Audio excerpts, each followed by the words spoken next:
Ces mots que j'ai entendus dans cette chambre d'hôpital ont glacé mon sang. Je ne savais pas encore que la vérité peut être plus cruelle qu'un mensonge, que l'amour maternel peut devenir un fardeau, que parfois, ceux que nous mettons au monde peuvent nous trahir avec un sourire. Ce soir-là, j'ai compris qu'un voyage à Nice pouvait cacher bien plus qu'une simple escapade romantique. Je m'appelle Ilenia d'Aubefort, j'ai 61 ans. Et voici l'histoire que j'ai portée seule, trop longtemps, comme un poids sur la poitrine. Tout a commencé un mardi matin de septembre 2024, dans notre appartement du 16e arrondissement. Le soleil entrait par les hautes fenêtres du salon, éclairant les moulures anciennes que mon défunt mari aimait tant. J'étais en train de préparer du thé lorsque mon fils Sylvestre est arrivé avec Odélia, sa femme. Sylvestre a 36 ans, mon unique enfant. Celui pour qui j'aurais donné ma vie sans hésiter. Grand, les cheveux châtains toujours bien coiffés, costume 3 pièces, même le week-end. Il travaille dans la finance, comme son père avant lui. Depuis qu'il a épousé Odélia il y a 4 ans, j'ai l'impression de le voir de moins en moins.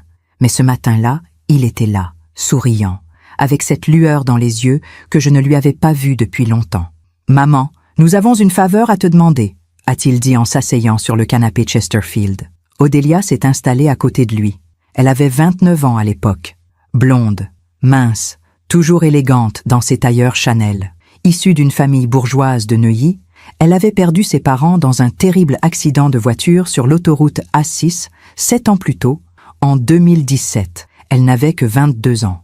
Depuis, elle vivait avec sa grand-mère maternelle, Madame Beaumont, dans un hôtel particulier près du Trocadéro. Une femme de 83 ans, discrète, distinguée, que j'avais rencontrée 2 ou 3 fois lors de dîners formels. C'est à propos de grand-mère, a commencé Odélia, les yeux soudain humides. Elle a fait un accident vasculaire cérébral il y a 5 semaines. Un dérame. Elle est à l'hôpital américain de Neuilly, dans le service de neurologie. Elle est dans le coma. J'ai posé ma tasse. Mon cœur s'est serré. Je connaissais cette douleur d'avoir quelqu'un qu'on aime prisonnier d'un corps immobile. « Je suis désolée, ma chérie », ai-je murmuré. Sylvestre a pris la main d'Odélia et a poursuivi. « Nous avons réservé un voyage à Nice. 5 jours. Nous en avons vraiment besoin, maman. » Odélia est épuisée. Elle passe toutes ses journées à l'hôpital, à parler à grand-mère, même si les médecins disent qu'elle ne peut plus nous entendre. « Nous partons vendredi matin », a ajouté Odélia en essuyant une larme qui coulait sur sa joue. « Mais je ne peux pas la laisser seule. L'infirmière de nuit est gentille, mais j'ai besoin de savoir que quelqu'un de confiance est là. Quelqu'un qui puisse lui parler, lui tenir la main, veiller sur elle. » Elle m'a regardé avec ses yeux de chien battu qui ont toujours su toucher mon cœur. « Accepteriez-vous de rester avec elle pendant notre absence, Ilenia ? Juste 5 jours. Vous pourriez dormir dans la chambre privée à côté de la sienne. L'hôpital a tout prévu. Comment refuser ?» Sylvestre me regardait avec cette expression que je connaissais depuis l'enfance. Celle qui disait « Maman, j'ai besoin de toi. » Et puis, au fond, je me sentais seule depuis la mort de mon mari, 3 ans plus tôt. Occuper mes journées à veiller sur une vieille dame dans le coma, c'était peut-être une façon de me rendre utile. « Bien sûr, ma chérie, » ai-je répondu en prenant la main d'Odélia. « Je serai là. Ne t'inquiète de rien. » Le soulagement sur leur visage était si intense que j'ai senti une chaleur dans la poitrine. J'étais une bonne mère, une bonne belle-mère. Je faisais ce qu'il fallait. Le vendredi matin, Sylvestre et Odélia sont passés me chercher en Uber. Nous avons traversé Paris sous un ciel gris. Odélia parlait sans cesse, nerveuse, me donnant des instructions précises. Grand-mère a une perfusion pour l'hydratation. Les infirmières changent la poche toutes les 12 heures. Elle a aussi des médicaments pour la tension et pour éviter les caillots. Ne touchez à rien, bien sûr, mais parlez-lui. Lisez-lui les journaux. Tenez sa main. Les médecins disent que même dans le coma, certains patients entendent tout. Je m'occuperai d'elle comme si c'était ma propre mère, ai-je promis. L'hôpital américain de Neuilly est un établissement privé, luxueux, avec des couloirs qui sentent le propre et des plantes vertes partout. Nous avons pris l'ascenseur jusqu'au 3e étage. Chambre 317. Une chambre spacieuse, lumineuse, avec vue sur un petit jardin intérieur. Dans le lit médicalisé, Madame Beaumont dormait. Ou plutôt semblait dormir. Elle avait les cheveux blancs tirés en arrière, le visage émacié mais encore noble. Ses mains reposaient sur le drap blanc, fines comme des branches d'hiver. Des tuyaux partirent de son bras, reliés à des machines qui bipaient doucement. Odélia s'est approchée, a embrassé son front avec une tendresse qui m'a touchée. « Grand-mère, c'est moi. Je pars quelques jours, mais Ilenia va rester avec toi. Elle est gentille, tu verras. Je reviens mercredi. Je t'aime. » Puis elle s'est tournée vers moi, les yeux rouges. « Merci, Ilenia. Vous ne savez pas ce que cela représente pour moi. » Sylvestre m'a embrassé sur les 2 joues. « Merci, maman. On t'appelle ce soir. » Ils sont partis ensemble, main dans la main, leurs valises roulant derrière eux. J'ai entendu leurs pas s'éloigner dans le couloir, puis le bruit de l'ascenseur. J'étais seule avec Madame Beaumont. Je me suis assise sur la chaise en velours près du lit. J'ai pris sa main. Elle était froide, inerte. J'ai commencé à lui parler doucement, comme on parle à un enfant endormi. « Bonjour, Madame Beaumont. Je suis Ilenia, la mère de Sylvestre. Nous nous sommes croisés quelquefois. Vous vous souvenez peut-être. Je vais rester avec vous pendant quelques jours. Vous n'êtes pas seul. Rien.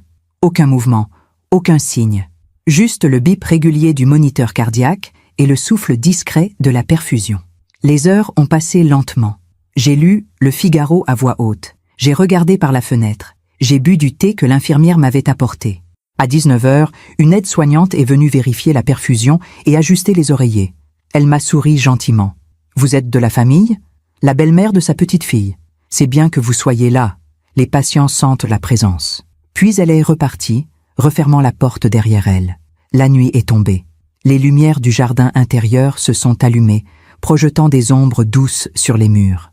J'ai regardé Madame Beaumont, immobile, prisonnière de son propre corps, et soudain, j'ai ressenti une tristesse immense. Cette femme avait été belle, sans doute. Elle avait vécu, aimé, élevé une fille, perdu cette fille dans un accident tragique. Et maintenant, elle finissait ses jours dans un lit d'hôpital, loin de tout. Vers 22h, je suis allée dans la petite chambre attenante, celle qu'on m'avait préparée. Un lit simple, une armoire, une salle de bain. J'ai enfilé ma chemise de nuit, je me suis glissée sous les draps. Mais je n'arrivais pas à dormir. Quelque chose me dérangeait. Une impression étrange, diffuse, que je n'arrivais pas à nommer. Je me suis levée vers minuit. J'ai enfilé ma robe de chambre et je suis retournée dans la chambre de Madame Beaumont. La veilleuse diffusait une lumière bleutée. J'ai approché du lit, j'ai regardé son visage. Et c'est là que j'ai remarqué quelque chose d'étrange. Ses paupières bougeaient, légèrement, comme si, sous la surface, ses yeux suivaient quelque chose. Un rêve, peut-être, ou autre chose. Je me suis rassise, j'ai pris sa main, et j'ai murmuré, sans vraiment savoir pourquoi, « Si vous m'entendez, Madame Beaumont, serrez ma main. » Rien. J'ai attendu. 1 minute, 2, 3. Et puis, si faiblement que j'ai cru l'imaginer, j'ai senti une pression, infime, à peine perceptible, mais réelle. Mon cœur a bondi dans ma poitrine. Madame Beaumont, les paupières ont frémi encore. Et cette fois, j'en étais certaine. Ce n'était pas mon imagination. J'ai regardé autour de moi. Personne. Le couloir était vide, silencieux. Les infirmières faisaient leur ronde dans un autre service. J'étais seule avec elles. J'ai approché mon visage du sien et j'ai chuchoté « Vous m'entendez, n'est-ce pas ?» Un silence, long, pesant. Et puis, dans un souffle à peine audible, elle a murmuré « Oui, parfois on fait confiance à ceux qui ne la méritent pas. Et vous, avez-vous déjà été déçu par quelqu'un que vous aimiez?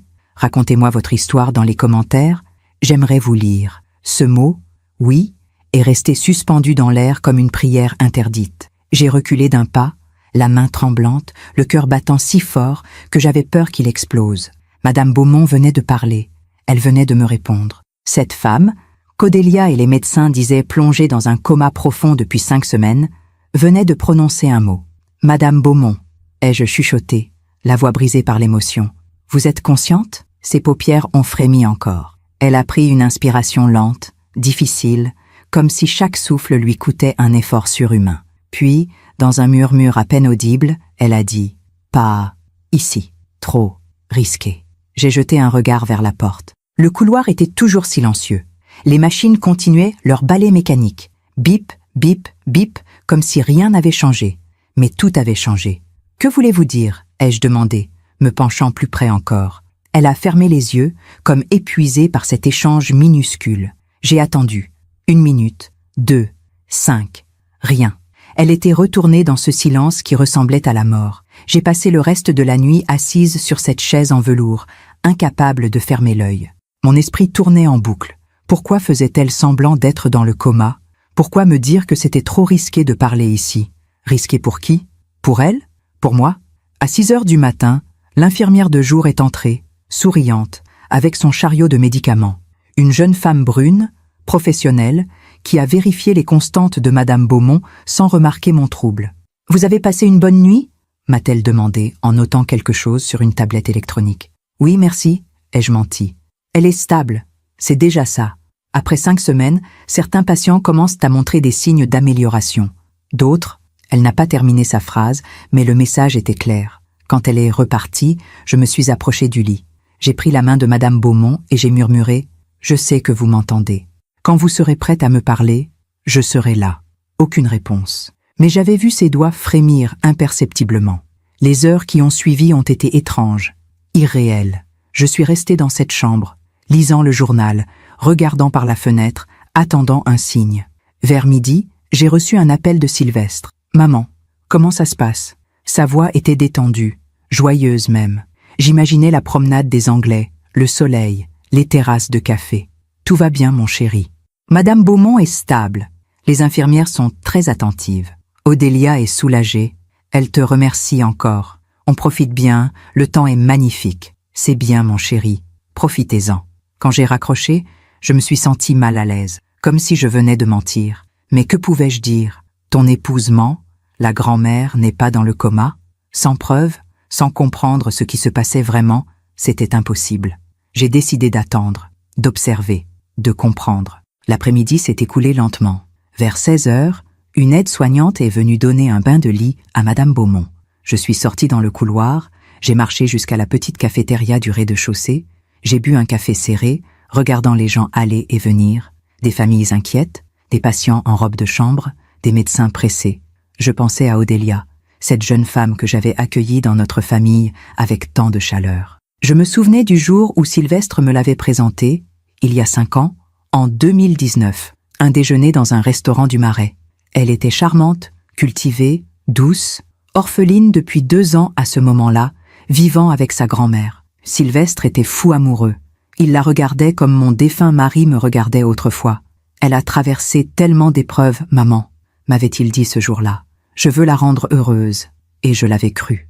J'avais vu dans Odélia une jeune femme blessée par la vie, cherchant un refuge, une famille.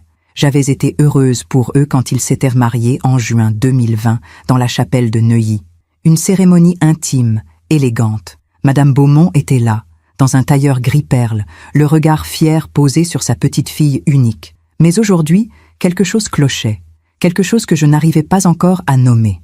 Quand je suis revenue dans la chambre, vers 17 heures, Madame Beaumont était seule. L'aide-soignante était repartie. Les draps étaient neufs frais, le visage de la vieille dame propre et peigné. J'ai refermé la porte derrière moi et j'ai tiré le rideau qui séparait le lit de l'entrée. Puis je me suis assise et j'ai attendu. Le temps passait. Dehors, la lumière déclinait. Le jardin intérieur s'est teinté d'or, puis de mauve. Les ombres se sont allongées sur les murs. J'ai allumé la veilleuse. Et j'ai attendu encore. Vers 20 heures, alors que je commençais à croire que j'avais tout imaginé, Madame Beaumont a ouvert les yeux. Pas lentement, pas progressivement. D'un coup, comme quelqu'un qui sort d'un cauchemar. Elle m'a regardé. Ses yeux étaient clairs, lucides, terrifiants de conscience. Ils sont partis, a-t-elle murmuré, la voix rauque mais distincte. Oui, ai-je soufflé, le cœur cognant dans ma poitrine. Sylvestre et Odélia sont à Nice. Combien de temps? 5 jours. Ils reviennent, mercredi. Elle a fermé les yeux, comme soulagée. Puis elle a murmuré, « Nous n'avons pas beaucoup de temps. » De temps pourquoi? Ai-je demandé, la gorge serrée. Elle a tourné la tête vers moi. Et ce que j'ai lu dans son regard m'a glacé le sang. De la peur, une peur immense, viscérale. « Ils essaient de me tuer », a-t-elle dit. Le monde s'est arrêté. J'ai entendu ces mots, mais mon cerveau refusait de les comprendre, de les accepter. C'était impossible, absurde. Sylvestre était mon fils. Odélia était une jeune femme douce, aimante. Comment pouvait-il... Je ne comprends pas, ai-je balbutié. Madame Beaumont a pris une inspiration douloureuse. Elle parlait lentement, chaque mot semblant lui coûter un effort. Il y a 6 semaines, début août, j'ai commencé à me sentir bizarre, confuse. J'oubliais des choses, des noms, des dates. Je me perdais dans ma propre maison. Je croyais que c'était l'âge, la maladie d'Alzheimer. Odélia était si attentionnée. Elle m'apportait mes médicaments chaque matin, chaque soir. Elle disait que c'était pour ma tension, pour mon cœur. Elle s'est tue un instant, les yeux fermés, rassemblant ses forces. Mais un soir, j'ai trouvé des boîtes vides dans la poubelle de la cuisine, des somnifères, des anxiolytiques, des doses que je n'avais jamais prescrites. J'ai compris. Il me droguait. J'ai porté la main à ma bouche, horrifiée. Pourquoi? Ai-je murmuré. Mon patrimoine, l'hôtel particulier, les placements, tout ce que ma famille a construit pendant 3 générations. Odélia est ma seule héritière, mais elle voulait tout. Maintenant, pas attendre ma mort naturelle. Me rendre sénile, incapable, pour devenir ma tutrice légale, avec l'aide de votre fils. Les mots sont tombés comme des pierres. Non, ai-je soufflé. Non, Sylvestre ne ferait jamais. Il a signé les papiers, a-t-elle coupé, la voix dure. J'ai trouvé les documents dans le bureau d'Odélia. Une demande de mise sous tutelle, déjà préparée, déjà datée. Ils attendaient juste que je devienne assez confuse pour convaincre un médecin. Je me suis levée, chancelante, me tenant au bord du lit. Mon fils, mon Sylvestre, celui que j'avais porté, nourri, élevé, celui qui récitait des poèmes à 4 ans et embrassait mes mains quand il avait du chagrin. Il y a 5 semaines, a continué Madame Beaumont, épuisée, ils ont augmenté les doses, beaucoup trop. Une nuit, je me suis effondrée dans ma chambre. Odélia a appelé le SAMU. Les médecins ont diagnostiqué un accident vasculaire cérébral, mais ce n'était pas ça. C'était une overdose. Pourquoi ne pas leur dire? Aux médecins, aux infirmières, elle m'a regardée avec une tristesse infinie. Parce qu'ils ne me croiraient pas. Une vieille femme de 83 ans, confuse, droguée pendant des semaines. Ils penseraient que je délire. Et Odélia est là tous les jours, jouant la petite fille dévouée. Qui croiriez-vous, Ilenia? Une vieille mourante ou une jeune femme en larmes? Elle avait raison. Et je le savais. Alors j'ai décidé de faire semblant, a-t-elle murmuré. De rester silencieuse, d'attendre, de réfléchir. Mais il me fallait quelqu'un en qui avoir confiance. Quelqu'un qui ne soit pas complice. Et quand Odélia a dit que vous viendriez, j'ai su que c'était ma chance. Pourquoi moi? Parce que vous êtes sa mère. Si quelqu'un peut le faire revenir à la raison, c'est vous. Nous avons parlé longtemps cette nuit-là, à voix basse, dans la pénombre bleutée de cette chambre d'hôpital. Elle m'a raconté tout. Les mois de manipulation, les doses augmentées progressivement, les conversations qu'elle entendait, tard le soir, dans le salon de l'hôtel particulier. Odélia et Sylvestre discutant de procuration, de notaire, de ventes immobilières. Ils pensaient que je dormais, a-t-elle dit, la voix brisée. Mais je les entendais, chaque mot, chaque plan. Vers minuit, elle était épuisée. Elle a refermé les yeux et m'a dit « Si quelqu'un entre, je redeviens immobile. Ne dites rien, pas encore. Nous devons être prudentes. » Je suis retournée dans ma petite chambre. Je me suis allongée sur le lit, tout habillée, les yeux grands ouverts dans le noir. Mon fils, mon Sylvestre, comment en étions-nous arrivés là? Pendant que je raconte tout cela, je me demande d'où vous m'écoutez. Écrivez le nom de votre ville en commentaire. Je n'ai pas dormi cette nuit-là. Impossible. Les mots de Madame Beaumont tournaient dans ma tête comme un disque rayé. Ils essaient de me tuer. Votre fils a signé les papiers. Mon Sylvestre, mon petit garçon. Je me souvenais de lui à 5 ans, assis sur mes genoux dans notre ancien appartement du Marais, avant que nous déménagions dans le 16e. Il avait renversé son verre de lait sur le tapis et pleurait, terrorisé par ma réaction. Je l'avais serré contre moi en lui disant « Ce n'est qu'un tapis, mon amour. Toi, tu es irremplaçable. » Comment cet enfant était-il devenu un homme capable de droguer une vieille dame pour voler son héritage? À 6 heures du matin, je me suis levée, j'ai pris une douche froide pour chasser la fatigue et les pensées noires, puis je suis retournée dans la chambre de Madame Beaumont. Elle dormait ou faisait semblant. L'infirmière de jour est arrivée peu après, à vérifier la perfusion, à noter les constantes. « Tout va bien ?» m'a-t-elle demandé avec ce sourire professionnel qu'ont tous les soignants. « Oui, merci. » Mensonge. Rien n'allait bien. Mais comment expliquer l'inexplicable? Vers 9 heures, mon téléphone a vibré. Un message de Sylvestre. « Bonjour maman. On a bien dormi. Aujourd'hui visite de la vieille ville et déjeuner sur le port. Bisous. » J'ai regardé ce message longtemps. Les mots étaient innocents, banals. Mais maintenant, tout prenait un autre sens. Ils profitaient de Nice pendant que leur victime gisait dans un lit d'hôpital, droguée, silencieuse, prisonnière de son propre corps. J'ai répondu « Profitez bien, mon chéri. Tout va bien ici. » Chaque mot me brûlait la gorge. Dans l'après-midi, alors que l'infirmière était partie déjeuner, Madame Beaumont a rouvert les yeux. Cette fois, elle semblait plus forte, plus déterminée. « Ilenia, a-t-elle murmuré, il faut que je vous raconte tout depuis le début, pour que vous compreniez. » Je me suis assise près d'elle, j'ai pris sa main, ce geste qui était devenu notre langage secret, et j'ai écouté. « Odélia est arrivée dans ma vie quand elle avait 22 ans, a-t-elle commencé, la voix encore fragile mais claire. C'était en octobre 2017, juste après l'accident. Ma fille unique, Isabelle, et son mari, Grégoire, venèrent de mourir sur l'Assis, près de Beaune. Un camion qui avait perdu le contrôle. Ils revenaient de vacances en Provence. Elle a fermé les yeux, submergée par cette douleur qui ne s'efface jamais. Odélia était étudiante à Sciences Po, brillante, jolie. Elle vivait dans un petit studio du 5e arrondissement. Quand on lui a annoncé la nouvelle, elle s'est effondrée. J'ai décidé de la prendre chez moi. Elle était seule au monde, comme moi. Nous étions tout ce qui nous restait. Elle a emménagé dans l'hôtel particulier? Oui, dans la chambre du 2e étage, celle qui donne sur le jardin. Au début, tout allait bien. Elle étudiait. Je cuisinais. Nous dînions ensemble, nous parlions de sa mère, nous pleurions ensemble. Mais avec le temps, j'ai commencé à remarquer des choses. Quelles choses? Madame Beaumont a ouvert les yeux et m'a regardé intensément. Elle recevait beaucoup de visites, des hommes, des jeunes hommes différents chaque semaine. Je ne suis pas prude, Ilenia, mais il y avait quelque chose de calculé dans ces relations. Elle ne les aimait pas. Elle les étudiait, comme un joueur d'échecs étudie un échiquier. Et puis Sylvestre est arrivé? Oui, en avril 2019. Elle l'a rencontré lors d'un gala de charité organisé par Sciences Po. Elle est rentrée ce soir-là avec des étoiles dans les yeux. Grand-mère, j'ai rencontré quelqu'un de bien. C'est ce qu'elle m'a dit. J'ai senti mon cœur se serrer. Je me souvenais de ce printemps-là. Sylvestre était revenu d'un dîner professionnel, distrait, souriant. J'ai rencontré quelqu'un, maman. 2 semaines plus tard, il me la présentait. Au début, j'étais heureuse pour elle, a poursuivi Madame Beaumont. Sylvestre semblait gentil, bien élevé, stable. Exactement ce dont elle avait besoin. Ils se sont mariés rapidement, en juin 2020. Une petite cérémonie. Vous étiez là, vous vous souvenez? Oui. Comment aurais-je pu oublier? Mon fils en costume crème, Odélia en robe de soie ivoire, le soleil traversant les vitraux de la chapelle. Après le mariage, ils ont continué à vivre chez moi, a dit Madame Beaumont, la voix plus dure maintenant. Odélia disait qu'elle voulait rester près de moi, que je ne devais pas vivre seule.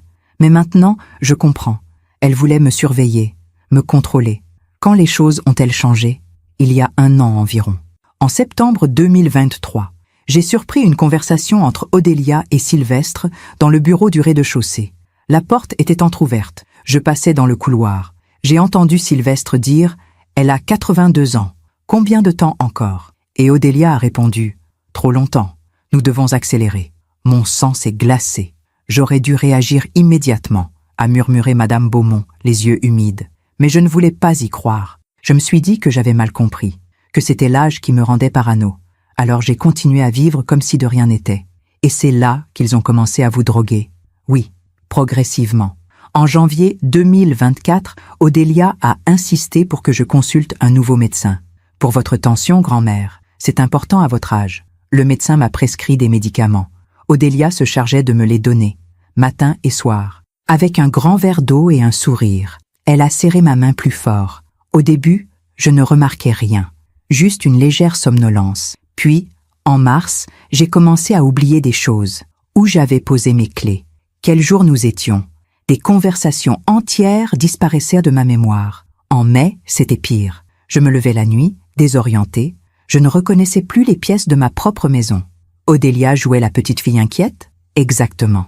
Devant moi, elle était douce, compatissante. « Grand-mère, vous devriez vous reposer davantage. Laissez-moi m'occuper de tout. » Mais je la voyais chuchoter avec Sylvestre. Je les entendais parler de notaires, de procurations, de fenêtres d'opportunités.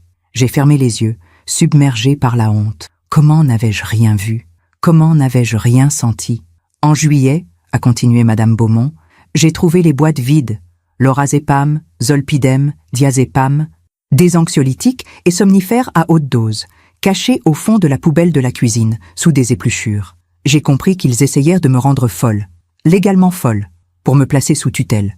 Vous aviez des preuves? Non, j'ai cherché partout.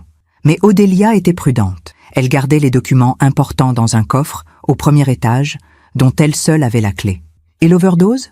Madame Beaumont a pris une longue inspiration, comme si ce souvenir lui coûtait particulièrement. C'était le 23 août, un vendredi soir. Nous avions dîné tous les trois, Odélia, Sylvestre et moi. Du saumon grillé, je crois. Après le repas, Odélia m'a apporté mes médicaments comme d'habitude. Mais cette fois, il y en avait plus, beaucoup plus. Elle m'a dit « Le médecin a augmenté la dose, grand-mère. C'est pour votre bien. » Elle a fermé les yeux, revivant la scène. J'ai avalé les comprimés. Qu'aurais-je pu faire d'autre? Refuser aurait éveillé leurs soupçons. Je suis montée me coucher. Vers 23 heures, j'ai commencé à me sentir bizarre. Mon cœur battait trop vite, puis trop lentement. La pièce tournait. Je suis allée dans la salle de bain, j'ai vomi. J'ai essayé de crier, mais aucun son ne sortait. Je suis tombée. Et ils ont appelé le SAMU? Oui, mais pas immédiatement. J'étais consciente, allongée sur le carrelage froid. J'entendais tout. Odélia est montée 10 minutes plus tard. Elle a ouvert la porte, m'a regardée, puis je l'ai entendue redescendre. Elle a dit à Sylvestre, « Elle est tombée. Ça a marché. Mon Dieu. » Puis elle a attendu encore 20 minutes, a murmuré Madame Beaumont, la voix brisée. 20 minutes pendant lesquelles je gisais là, incapable de bouger, sentant mon corps s'éteindre. Puis elle a appelé le 15. Elle pleurait au téléphone. « Ma grand-mère, elle ne respire plus, venez vite !» Une actrice parfaite. Les larmes coulaient sur mes joues. Je ne pouvais plus les retenir. À l'hôpital, les médecins ont diagnostiqué un accident vasculaire cérébral ischémique, a continué Madame Beaumont. Mais moi, je savais que c'était une overdose, sauf que je ne pouvais plus parler. Mon corps ne répondait plus. Alors j'ai décidé de me taire complètement, de faire semblant d'être dans le coma, de gagner du temps. Gagner du temps pourquoi? Elle m'a regardé avec des yeux d'acier, pour survivre et pour trouver quelqu'un qui me croirait, quelqu'un comme vous. Nous sommes restées silencieuses un long moment. Dehors, la nuit tombait à nouveau sur Paris. Les lumières du jardin intérieur s'allumaient une à une. « Qu'attendez-vous de moi ?» ai-je finalement demandé, la gorge serrée. « Aidez-moi à sortir d'ici, discrètement, avant qu'ils ne reviennent de Nice. »« Mais comment? Vous êtes sous perfusion. Les médecins ne vous laisseront jamais partir. Vous trouverez un moyen. Vous devez. Parce que si Odélia et Sylvestre reviennent et découvrent que je suis consciente, ils finiront ce qu'ils ont commencé. Cette nuit-là, je n'ai pas dormi non plus. J'ai réfléchi, calculé, cherché une solution. Comment sauver cette femme? Comment affronter mon propre fils? Comment accepter que celui que j'avais mis au monde était devenu un monstre? Et surtout, comment vivre avec le fait que je n'avais rien vu venir? Pendant que je raconte tout cela, je me demande d'où vous m'écoutez. Écrivez le nom de votre ville en commentaire. Le dimanche matin est arrivé avec une lumière grise et froide. Septembre, à Paris. Les feuilles commençaient à jaunir dans le petit jardin de l'hôpital. J'étais debout depuis l'aube, assise dans la chambre de Madame Beaumont, à regarder les machines qui bipaient régulièrement, comme si tout était normal.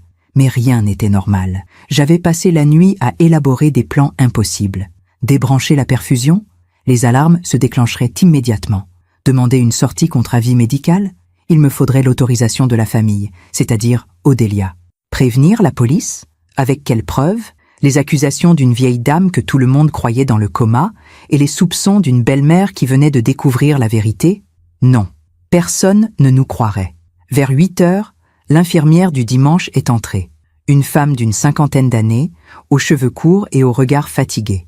Elle a vérifié les constantes de Madame Beaumont en silence, puis s'est tournée vers moi. « Vous tenez le coup, madame? Vous n'êtes pas obligée de rester ici tout le temps. Il y a une salle de repos au bout du couloir. Je préfère rester près d'elle, ai-je répondu doucement. Elle a hoché la tête avec compréhension. C'est rare, vous savez. La plupart des familles viennent 1 heure par jour, parfois moins. Mais vous êtes là jour et nuit.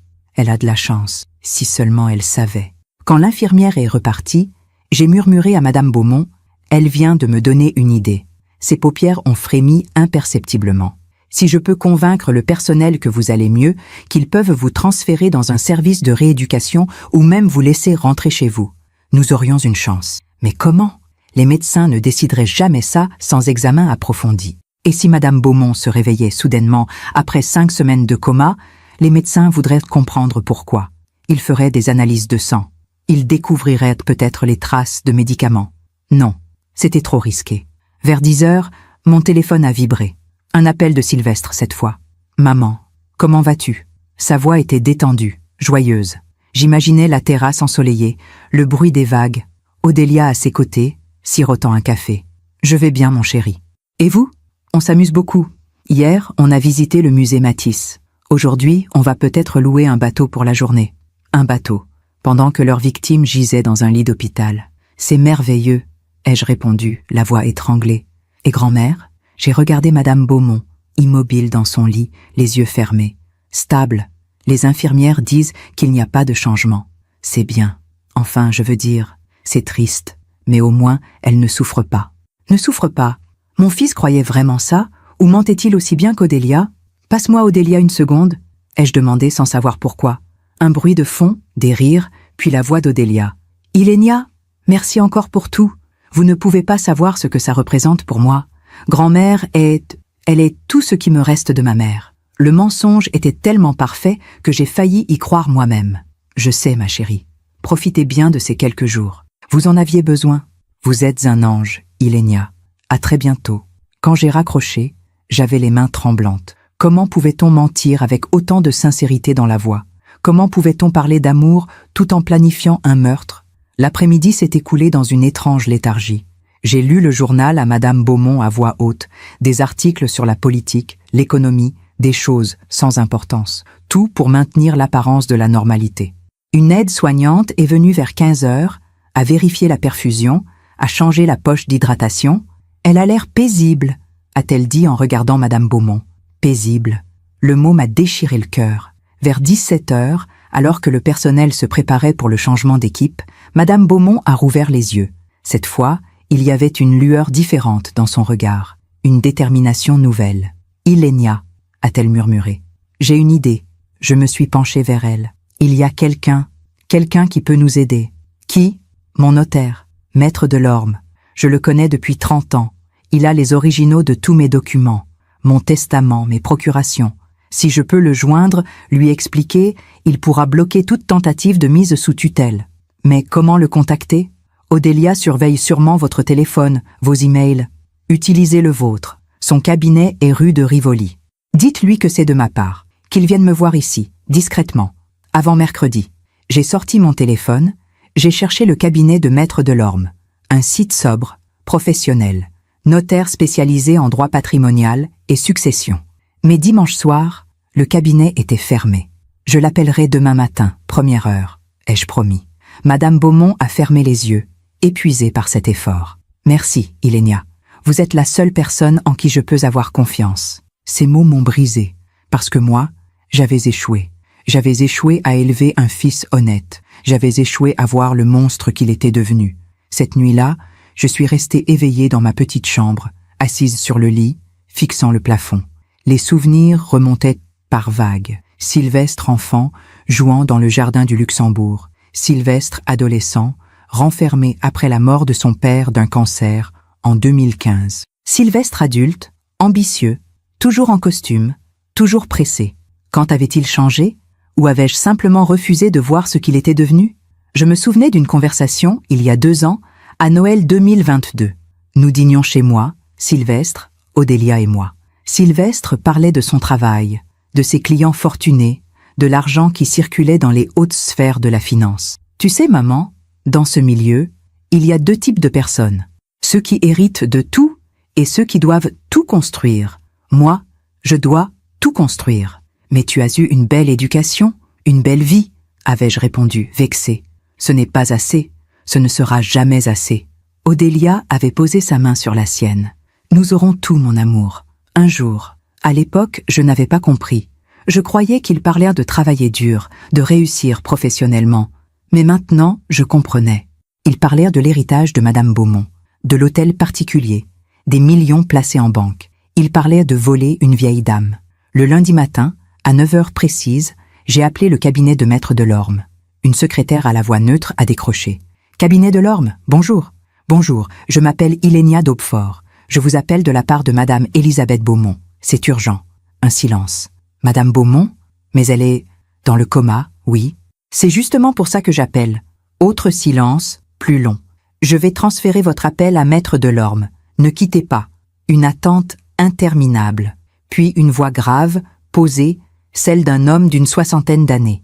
Maître de l'Orme à l'appareil. « Que puis-je faire pour vous, Madame d'Aubefort ?» J'ai pris une grande inspiration et j'ai dit « Madame Beaumont n'est pas dans le coma.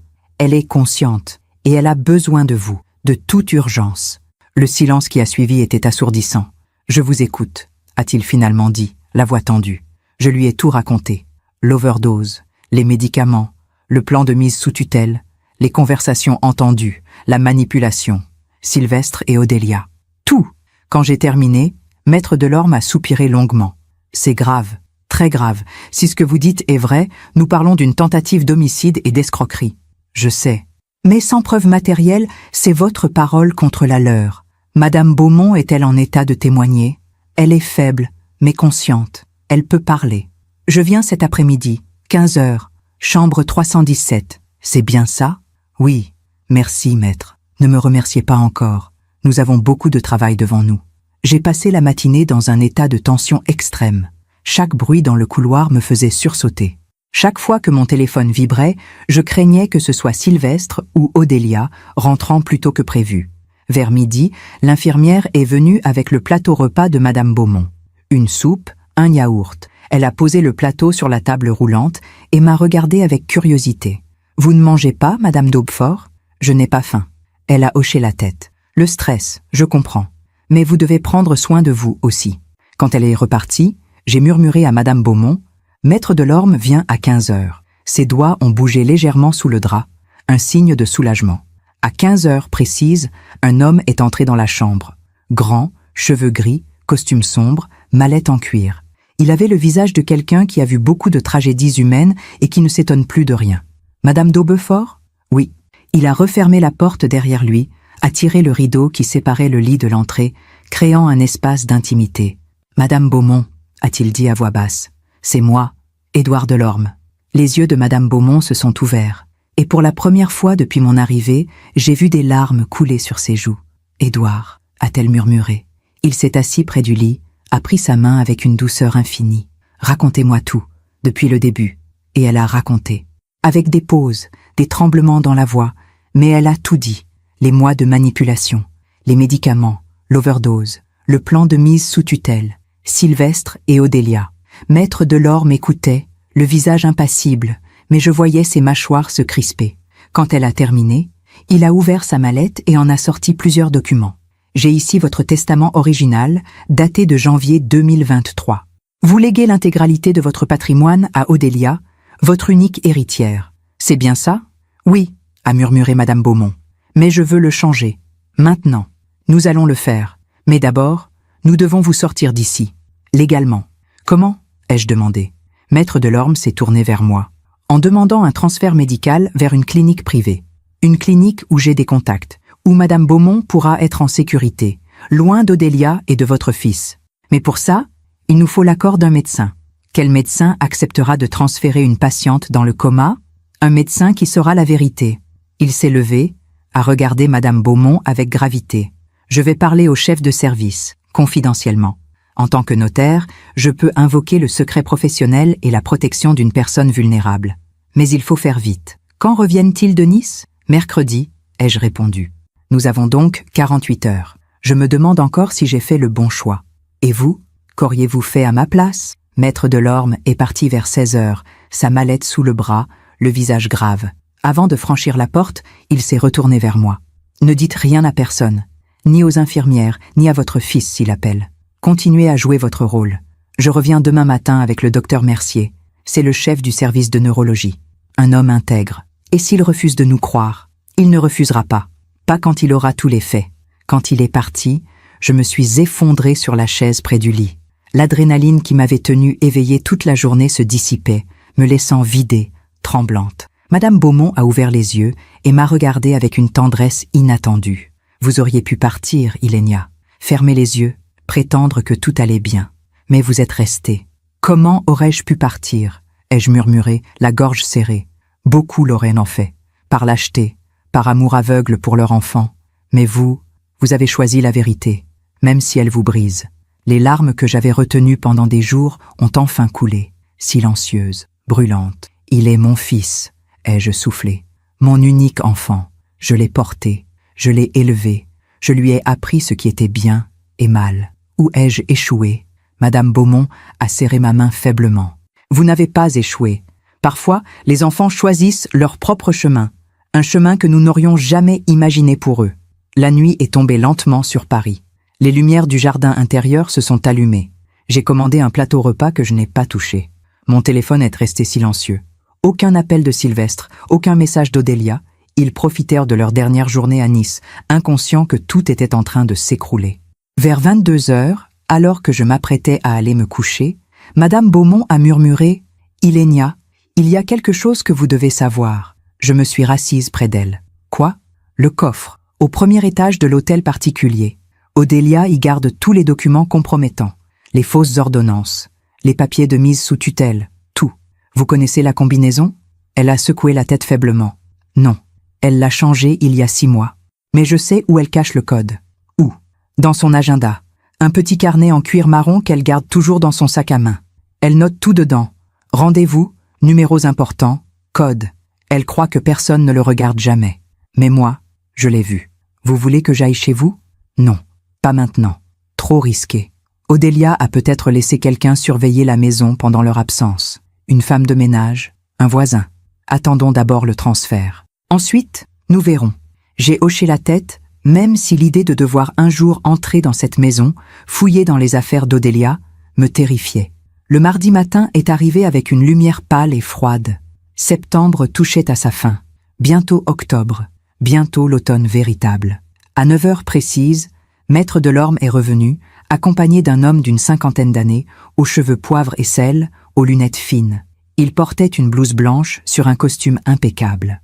Docteur Olivier Mercier, s'est-il présenté en me serrant la main, chef du service de neurologie.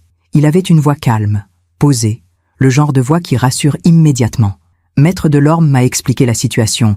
Je dois vous dire que c'est inhabituel. Je comprends, ai-je murmuré. Il s'est approché du lit, a regardé Madame Beaumont longuement. Puis il a dit, d'une voix douce, « Madame Beaumont, je suis le docteur Mercier. Si vous m'entendez, ouvrez les yeux. » Un silence. Long, pesant. Puis, lentement, Madame Beaumont a ouvert les yeux. Le docteur Mercier a eu un mouvement de recul imperceptible. Il a regardé Maître Delorme, puis moi, puis à nouveau Madame Beaumont. « Depuis combien de temps êtes-vous consciente ?» a-t-il demandé. « Depuis le début », a murmuré Madame Beaumont, la voix rauque. « Depuis le 23 août, 5 semaines. Vous avez fait semblant d'être dans le coma pendant 5 semaines. »« Oui. Pourquoi ?» Et elle a raconté. Pour la 3e fois. Mais cette fois, devant un médecin qui prenait des notes, qui hochait la tête, qui posait des questions précises. Les médicaments que votre petite fille vous donnait, vous vous souvenez des noms? Lorazépam, Zolpidem, Diazépam. À quelle dose? Je ne sais pas. Mais beaucoup, trop. Le docteur Mercier a sorti son téléphone, a tapé quelque chose rapidement. Ces 3 médicaments combinés, à haute dose, peuvent provoquer une sédation profonde, une confusion mentale et, dans certains cas, une défaillance respiratoire ou cardiaque. Vous auriez pu mourir. Je sais, a murmuré Madame Beaumont. Le docteur a refermé son téléphone, s'est assis sur la chaise, a retiré ses lunettes et les a nettoyées lentement, un geste qui trahissait son trouble. Madame Beaumont, j'ai étudié vos analyses sanguines réalisées à votre arrivée aux urgences le 23 août. À l'époque, nous avons diagnostiqué un AVC ischémique. Mais maintenant que vous me dites ça, je vais demander une analyse toxicologique complète des échantillons conservés. Si nous trouvons des traces de ces benzodiazépines à des niveaux anormalement élevés, ce sera une preuve. Combien de temps pour les résultats? A demandé Maître Delorme. 48 heures. Peut-être moins si je mets la pression. Nous n'avons pas 48 heures, ai-je dit, la voix tremblante. Odélia et Sylvestre rentrent demain. Mercredi. Le docteur Mercier a remis ses lunettes et m'a regardé gravement. Dans ce cas, nous allons accélérer les choses. Je vais demander un transfert immédiat vers la clinique Sainte-Anne, dans le 15e arrondissement. C'est un établissement privé, sécurisé. Madame Beaumont y sera en sécurité. Mais comment justifier le transfert? Ai-je demandé. Les infirmières, l'administration, tout le monde croit qu'elle est dans le coma. Je vais écrire dans le dossier médical qu'elle montre des signes d'amélioration neurologique minimes mais encourageants et qu'un transfert vers un service spécialisé en rééducation est recommandé. Personne ne posera de questions. Maître Delorme a hoché la tête. Parfait. Et pendant ce temps, Je vais préparer les documents nécessaires pour modifier le testament de Madame Beaumont et bloquer toute procédure de mise sous tutelle. Quand pouvons-nous partir ? A demandé Madame Beaumont, la voix pleine d'espoir. Cet après-midi, 16 heures, une ambulance privée viendra la chercher. Les heures qui ont suivi ont été les plus longues de ma vie. J'ai fait les 100 pas dans la chambre, incapable de rester assise. Madame Beaumont, elle, gardait les yeux fermés, économisant ses forces pour ce qui allait venir. Vers 13 heures, mon téléphone a vibré. Un message de Sylvestre. « Dernier jour à Nice. On rentre demain en fin de matinée. Bisous maman. » Demain. Il rentrait demain. J'ai répondu « Bon retour mon chéri. Faites attention sur la route. » Puis j'ai éteint mon téléphone. Je ne voulais plus entendre sa voix. Pas maintenant. À 15h30, une infirmière est venue vérifier une dernière fois les constantes de Madame Beaumont. Elle a souri en voyant les chiffres sur le moniteur. Son rythme cardiaque est meilleur aujourd'hui. C'est bon signe. Oui, ai-je murmuré. À 16 heures précises, 2 ambulanciers sont arrivés avec un brancard. Le docteur Mercier était avec eux, tenant une pochette de documents. Transfert vers la clinique Sainte-Anne, a-t-il annoncé à l'infirmière de garde. Rééducation neurologique intensive. L'infirmière a hoché la tête, a signé un formulaire. Bonne chance, Madame Beaumont, a-t-elle dit doucement en regardant la vieille dame immobile sur le brancard. Les ambulanciers ont détaché les perfusions, ont débranché les moniteurs. Puis, ils ont roulé le brancard vers l'ascenseur. Je les ai suivis, mon sac à la main, le cœur battant. Dans l'ascenseur, alors que les portes se refermaient, Madame Beaumont a ouvert les yeux et m'a regardé. « Merci », a-t-elle murmuré. « Ne me remerciez pas encore », ai-je répondu. Nous ne sommes pas encore en sécurité. L'ambulance nous a emmenés à travers Paris. Les rues grises, les immeubles haussmanniens, les cafés bondés. La vie normale continuait, indifférente à notre drame. La clinique Sainte-Anne était un bâtiment moderne, discret, entouré d'un jardin bien entretenu. Le docteur Mercier nous attendait à l'entrée. Il a guidé les ambulanciers vers une chambre au 3e étage. Une chambre spacieuse, lumineuse, avec vue sur les arbres. « Ici, vous serez en sécurité », a-t-il dit à Madame Beaumont. « Personne ne peut entrer sans autorisation. Pas même la famille. »« Et les analyses ?» a demandé Maître Delorme. « Je les ai lancées ce matin. Résultat demain en fin de journée. Si nous trouvons ce que je pense, nous aurons toutes les preuves nécessaires pour porter plainte. » Le soir est tombé sur Paris. J'étais assise dans la chambre de Madame Beaumont, regardant les lumières de la ville s'allumer une à une. Elle dormait, vraiment cette fois. Un sommeil paisible, sans perfusion, sans machine qui bipait. Mon téléphone était toujours éteint. Je ne voulais pas parler à Sylvestre. Pas encore. Je ne savais même pas quoi lui dire. Ton fils et ta belle-fille ont essayé de tuer une vieille dame pour son argent. Comment prononce-t-on ces mots? Comment regarde-t-on son enfant en face après avoir découvert ça? Maître Delorme est entré vers 20h avec des documents sous le bras. J'ai préparé le Nouveau Testament. Madame Beaumont pourra le signer demain matin, devant témoins. Elle lègue tout à une fondation caritative. Odélia n'aura rien. Et si elle conteste, elle ne pourra pas. Pas avec les preuves que nous aurons. Et puis, il m'a regardé gravement. Il y a autre chose. J'ai fait des recherches cet après-midi sur Odélia Mercier. Qu'avez-vous trouvé? Il a ouvert une pochette, en a sorti plusieurs documents imprimés. Odélia n'est pas sa petite fille biologique. Le monde s'est arrêté. Quoi? Isabelle et Grégoire Mercier, les parents d'Odélia, sont morts dans un accident de voiture en octobre 2017. C'est vrai. Mais Odélia n'était pas leur fille. Elle était leur nièce, la fille du frère de Grégoire, décédée en 2005. Isabelle et Grégoire l'avaient adoptée légalement en 2008, quand elle avait 13 ans. Madame Beaumont sait ça? Oui, elle me l'a dit ce matin, mais elle pensait que ça n'avait pas d'importance. Odélia était devenue la fille d'Isabelle, donc sa petite-fille, légalement parlant. Mais pourquoi me dites-vous ça? Maître Delorme a sorti un autre document. Parce que j'ai trouvé le dossier d'adoption. Et dans ce dossier, il y a un rapport psychologique réalisé quand Odélia avait 14 ans, en 2009. Il m'a tendu le document. J'ai lu. Et mon sang s'est glacé. Comportement manipulateur, absence d'empathie, mensonge compulsif, tendance sociopathique. J'ai levé les yeux vers Maître Delorme. Mon Dieu, ce rapport a été enterré. Les parents adoptifs voulaient lui donner une chance. Ils l'aimaient. Mais maintenant, tout prend sens. Pendant que je raconte tout cela, je me demande d'où vous m'écoutez. Écrivez le nom de votre ville en commentaire. Cette nuit-là, je n'ai pas dormi une seule seconde.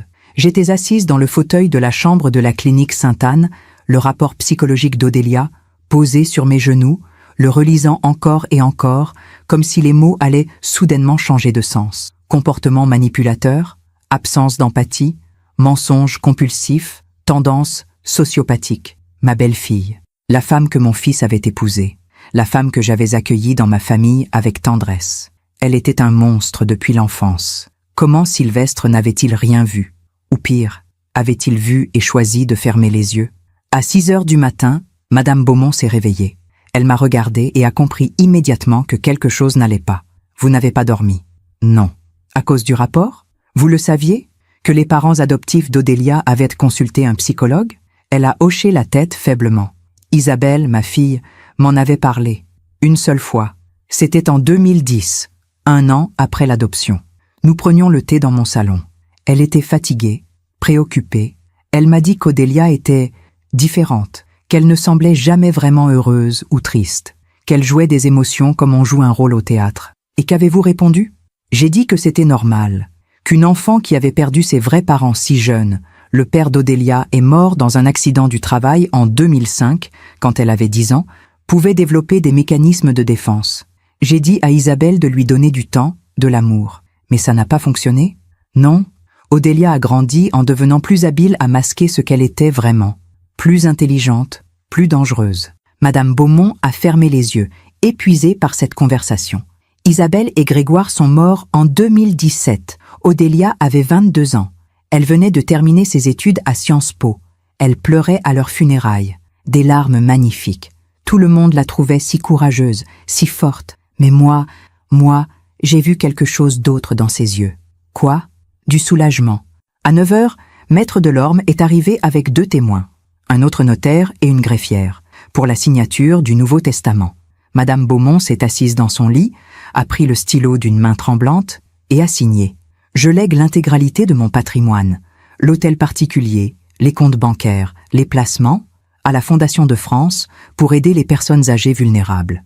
Odélia n'hériterait de rien, plus rien. C'est fait, a dit Maître Delorme en rangeant les documents dans sa mallette. Même si elle essaie de contester, ce testament est inattaquable. Et les analyses toxicologiques? Ai-je demandé. Le docteur Mercier m'a appelé ce matin. Les résultats arrivent cet après-midi. Vers 11 heures, j'ai rallumé mon téléphone.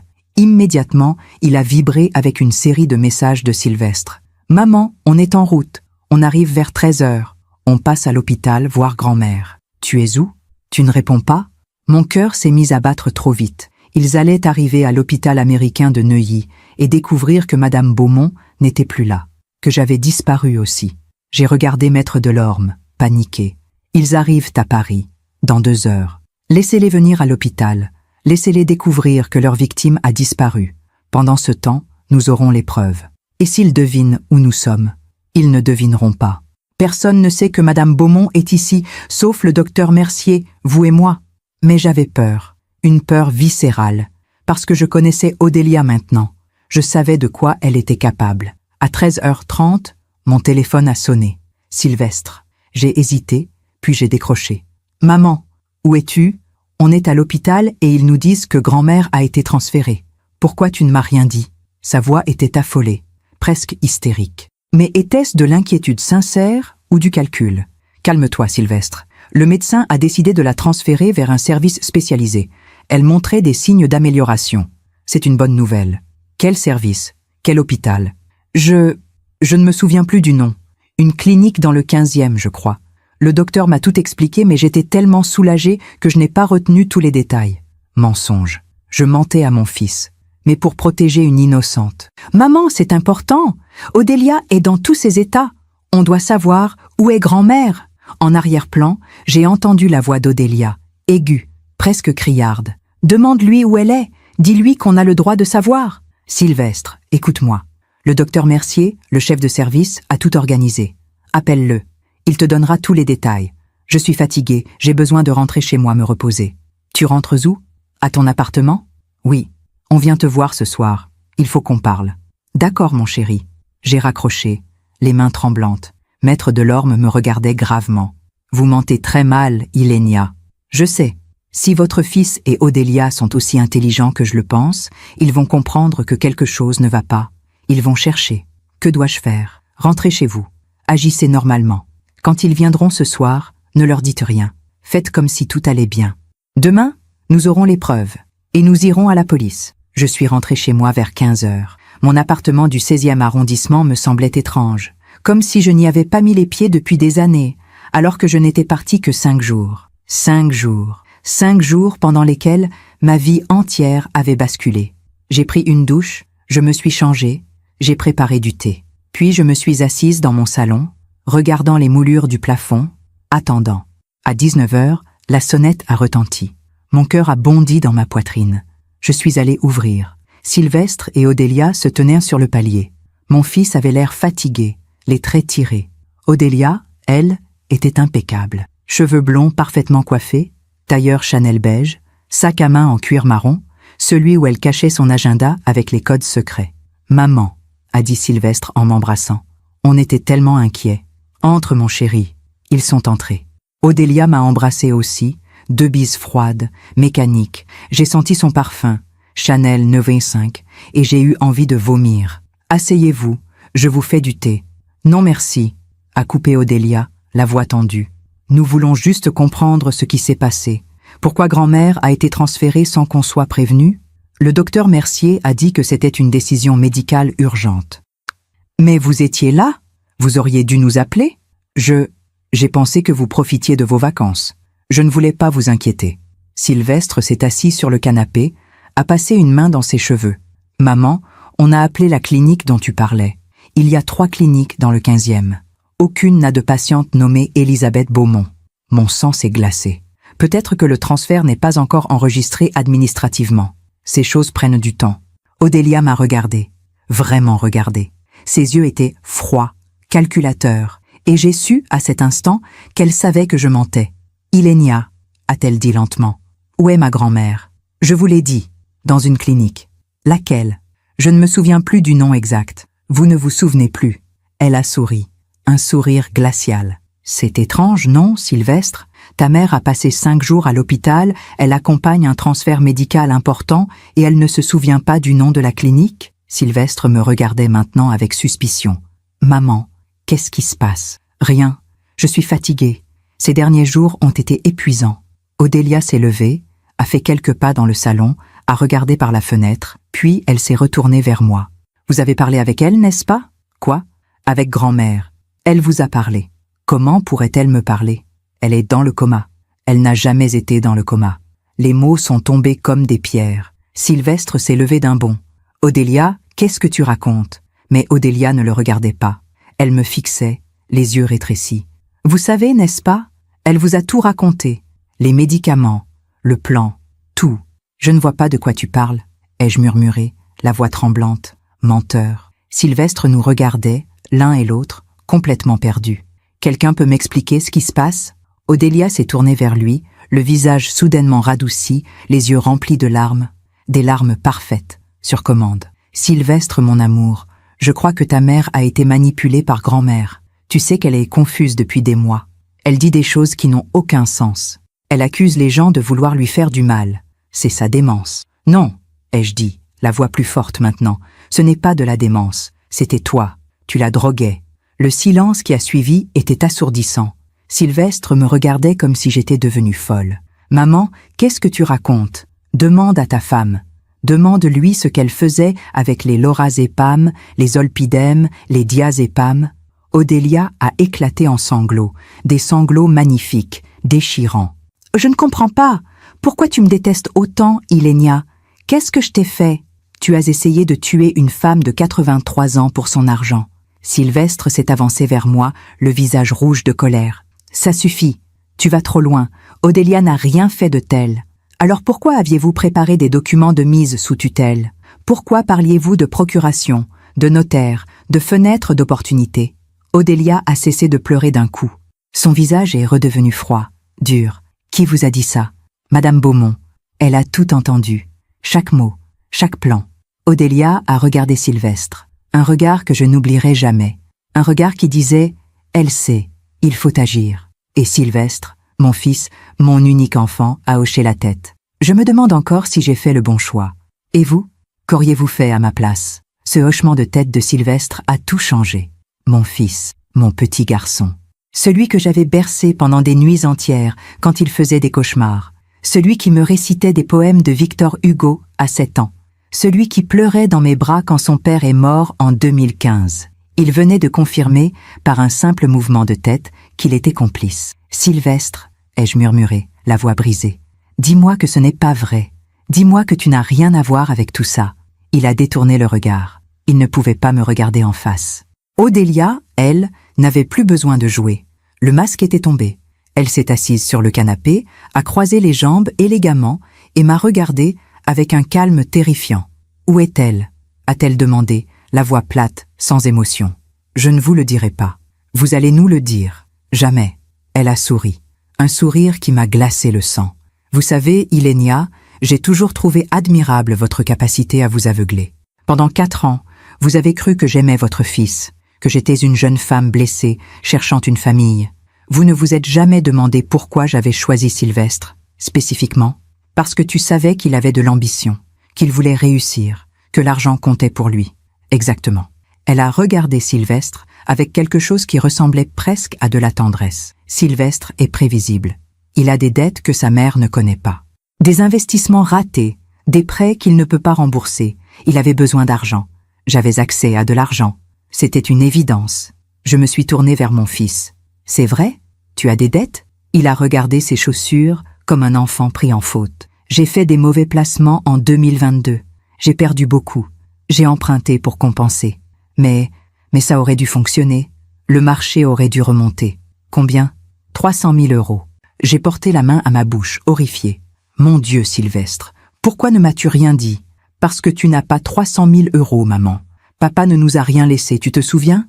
Juste cet appartement et quelques économies. Pas de quoi rembourser mes créanciers. Alors tu as décidé de voler une vieille dame. Je n'ai rien volé.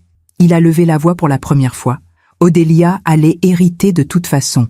Nous avons juste accéléré les choses. Accélérer les choses? Tu appelles ça accélérer les choses? Tu as drogué une femme de 83 ans jusqu'à ce qu'elle perde la raison. Elle ne perdait rien. Elle dormait juste plus. Elle était confuse, c'est tout. Sylvestre, elle a failli mourir. L'overdose du 23 août aurait pu la tuer. Il a pâli. C'était un accident. Les doses étaient trop élevées, c'est vrai. Mais on ne voulait pas quoi? La tuer? Ma voix tremblait de rage et de chagrin. Mais c'est exactement ce que vous avez fait. Vous l'avez laissé agoniser sur le carrelage de sa salle de bain pendant 20 minutes avant d'appeler les secours. Odélia s'est levée, s'est approchée de moi. Vous ne comprenez pas. Les vieilles personnes comme elle sont un fardeau. Elles vivent trop longtemps. Elles occupent des maisons immenses pendant que les jeunes générations crèvent dans des studios de 20 mètres carrés. Ce n'est pas juste. Ce n'est pas juste? J'ai reculé, dégoûtée. Tu parles de justice? Toi qui as manipulé tout le monde depuis que tu es enfant? Elle a incliné la tête, curieuse. Ah, vous avez trouvé le rapport, celui de 2009. Oui, comportement manipulateur, absence d'empathie, tendance sociopathique. Tes parents adoptifs le savaient. Ils ont essayé de t'aider. Et toi, tu les as tués. Sylvestre a sursauté. Quoi? Odélia? De quoi elle parle? Odélia a ri. Un rire léger, cristallin, complètement déconnecté de la réalité. Oh, Sylvestre, ta mère pense que j'ai provoqué l'accident de mes parents. C'est adorable. Ce n'est pas vrai? Ai-je demandé. Qui sait? Elle a haussé les épaules. Peut-être que j'ai manipulé mon père pour qu'il conduise trop vite, peut-être que j'ai saboté les freins, ou peut-être que c'était vraiment un accident. Le camion qui a perdu le contrôle, la malchance. Est-ce important? Tu es un monstre. Je suis réaliste. Le monde appartient à ceux qui osent prendre ce qu'ils veulent. Les autres ne sont que des obstacles. Elle s'est tournée vers Sylvestre. Où est le notaire maintenant? Delorme? Sylvestre a sorti son téléphone, a tapé rapidement. Son cabinet est rue de Rivoli. Appelle-le. Demande-lui où est grand-mère. Ushkis. Il ne me le dira pas, ai-je dit. Il sait tout. Maître Delorme à l'épreuve. Les documents de mise sous tutelle que vous aviez préparés. Les analyses toxicologiques qui arriveront demain et qui prouveront l'overdose. Odélia a cessé de sourire. Analyse toxicologique? Le docteur Mercier a gardé des échantillons sanguins du 23 août. Il les a fait analyser. Demain, nous saurons exactement quelle dose de benzodiazépine tu as donnée à Madame Beaumont. Et nous irons à la police. Pour la première fois, j'ai vu une fissure dans l'armure d'Odélia. Une lueur de panique dans ses yeux. Non, ce n'est pas possible. Si. C'est fini, Odélia. Elle a regardé Sylvestre. Fais quelque chose. Mais Sylvestre était figé, blanc comme un linge. Je ne peux pas. Si les analyses prouvent, nous irons en prison. Tu ne vas pas en prison, a crié Odélia. Nous sommes plus intelligents que ça. Elle a attrapé son sac à main, l'a ouvert, a fouillé à l'intérieur. J'ai vu l'agenda en cuir marron, les codes, les secrets. Il faut partir, a-t-elle dit rapidement. Ce soir, on prend l'argent liquide qu'on a, on va en Suisse. De là, on peut disparaître. Disparaître? Sylvestre la regardait comme si elle était devenue folle. Tu parles de fuir, mais ma vie est ici. Mon travail, ma mère. Ta mère vient de nous trahir. Je n'ai trahi personne, ai-je crié. J'ai protégé une innocente. Odélia s'est tournée vers moi, le visage déformé par la rage. Innocente, cette vieille chouette qui vivait dans un palais pendant que d'autres crevèrent dans la rue, elle ne méritait pas tout cet argent. Et toi, tu le mérites? Toi qui n'as jamais aimé personne de ta vie? Toi qui ne vois les gens que comme des outils? Elle a fait un pas vers moi, menaçante. Sylvestre s'est interposé. Odélia, arrête. Non, elle l'a poussée et s'est avancée vers moi. Vous allez nous dire où elle est? Maintenant, jamais. Vous allez parler ou je vous fais parler? Tu ne me fais pas peur, mais j'avais peur, terriblement peur, parce que je voyais dans ses yeux qu'elle était capable de tout. Soudain, la sonnette de l'appartement a retenti. Nous nous sommes tous figés. Odélia a murmuré. Qui est-ce? Je ne sais pas. La sonnette a retenti à nouveau, plus longtemps, plus insistant. J'ai marché vers l'interphone, tremblante. J'ai appuyé sur le bouton. Oui, Madame d'Hautefort, c'est Maître Delorme. J'ai le docteur Mercier avec moi. Nous devons vous parler. Mon cœur a bondi de soulagement. Montez, 5e étage. J'ai appuyé sur le bouton pour déverrouiller la porte d'entrée de l'immeuble. Odélia a regardé Sylvestre, paniqué. Il faut partir. Maintenant. Non, a dit Sylvestre, la voix brisée. C'est fini. Quoi? C'est fini, Odélia. Je ne peux plus. Je ne veux plus. Elle l'a regardé avec un mélange de rage et d'incrédulité. Tu me trahis? Après tout ce que j'ai fait pour toi? Tout ce que tu as fait pour toi, tu veux dire. Les coups à la porte ont retenti. J'ai ouvert. Maître Delorme et le docteur Mercier sont entrés. Derrière eux, 2 policiers en uniforme. Le docteur Mercier tenait une enveloppe. Les résultats sont arrivés en urgence. Benzodiazépine à des niveaux toxiques. Lorazépam, zolpidem, diazépam. Assez pour tuer un adulte en bonne santé, et encore plus dangereux pour une personne de 83 ans. Il s'est tourné vers Odélia. Madame Mercier, vous êtes en état d'arrestation pour tentative d'homicide et escroquerie. Odélia n'a pas crié. Elle n'a pas pleuré. Elle s'est contentée de regarder Sylvestre avec un sourire glacial. Tu vas me manquer, mon amour. La prison va être ennuyeuse sans toi. Un des policiers l'a menottée. Elle a marché vers la porte, la tête haute, comme si elle sortait d'un dîner mondain. Avant de franchir le seuil, elle s'est retournée vers moi. Vous pensez avoir gagné, Ilenia, mais vous avez perdu votre fils. Regardez-le. Regardez ce qu'il est devenu. C'est votre échec. Et elle est partie. Sylvestre s'est effondré sur le canapé, la tête entre les mains. Les policiers lui ont expliqué qu'il devait venir au commissariat pour témoigner, qu'il était impliqué, mais que sa coopération pouvait atténuer sa peine. Je me suis assise près de lui. J'ai posé ma main sur son épaule. Sylvestre, ne dis rien, maman. Je sais, j'ai tout gâché. Tu peux encore réparer. Comment? En allant en prison? En disant la vérité, en acceptant les conséquences, en redevenant l'homme que ton père aurait voulu que tu sois. Il a levé les yeux vers moi. Ils étaient remplis de larmes. Je suis désolé, tellement désolé. Je sais, mon chéri. Les policiers l'ont emmené. Maître Delorme et le docteur Mercier sont restés un moment avec moi. Madame Beaumont va bien, m'a dit le docteur. Elle se repose à la clinique. Elle demande à vous voir. J'irai demain. Maître Delorme a posé une main sur mon épaule. Vous avez fait ce qu'il fallait, Ilenia. Vous avez sauvé une vie. Mais j'ai perdu mon fils. Vous ne l'avez pas perdu. Vous lui avez donné une chance de se racheter. C'est le plus beau cadeau qu'une mère puisse offrir. Quand ils sont partis, je me suis assise dans mon salon vide, regardant les lumières de Paris à travers la fenêtre. J'ai pensé à Sylvestre enfant, à l'homme qu'il était devenu, à l'homme qu'il pourrait redevenir. Et j'ai pleuré. Pour la première fois depuis des jours, j'ai pleuré. Je me demande encore si j'ai fait le bon choix. Et vous, qu'auriez-vous fait à ma place? Je n'ai pas dormi cette nuit-là non plus. Comment aurais-je pu? Mon fils était au commissariat, interrogé sur sa participation à une tentative d'homicide. Ma belle-fille était en garde à vue, attendant d'être transférée en détention provisoire. Et moi, j'étais seule dans mon appartement, hantée par les mots d'Odélia. Vous avez perdu votre fils. C'est votre échec. Avait-elle raison? À 6 heures du matin, alors que le soleil se levait sur Paris, mon téléphone a sonné. Un numéro inconnu. Allô? Madame Daubefort? C'est le commissaire Beaujean, du commissariat du 16e arrondissement. Votre fils a terminé son audition. Il demande à vous parler. Il va bien? Physiquement, oui, mais je vous conseille de venir. 1 heure plus tard, j'étais assise dans une petite salle du commissariat, attendant. Les murs étaient d'un blanc sale. L'odeur de café froid flottait dans l'air. Puis, la porte s'est ouverte. Sylvestre est entré, escorté par un policier. Il avait les yeux rouges, le costume froissé, les cheveux en désordre. Il ne ressemblait plus du tout à l'homme ambitieux qui traversait Paris en costume 3 pièces. Il ressemblait à un enfant perdu.